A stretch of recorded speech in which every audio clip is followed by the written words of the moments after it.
तपाईँलाई न्यू ब्लगमा। आज चाहिँ सो म चाहिँ है दुध लिन जान आउँदैछु दुध पुऱ्याउनलाई।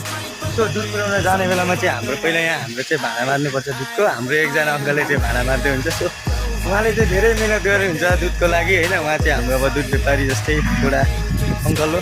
सो हाम्रो अङ्कलले धेरै मिहिनेत गरेर भाडा माझिरहनु भएको छ दुधको। हामी अहिले एकछिनमा दुध लिन जानेछौँ, म भाडा दिँदैछु। सो अहिले हामी दुध लिएर आउनेछौँ गाउँबाट उठाएर खेतीपाती किसानी गाउँको दुध 1 लिटर ल्याउँदै 2 लिटर भेला पार्दै हामीले दुध बेच्न जानेछौँ होइन। अब कन्टिन्यू नै छ आउने काम सकेर अब पखाल्दैछौँ। पखालेर सो हामी चाहिँ दुध लिन छिटो जानेछौँ। टाइम बित्न आँटिसक्यो, बेलुकाको 3:30 बजे पुगिसक्नु पर्ने छ। अहिले नै 3:15 भइसक्यो। सो आज अलिक ढिलो हो नाटक।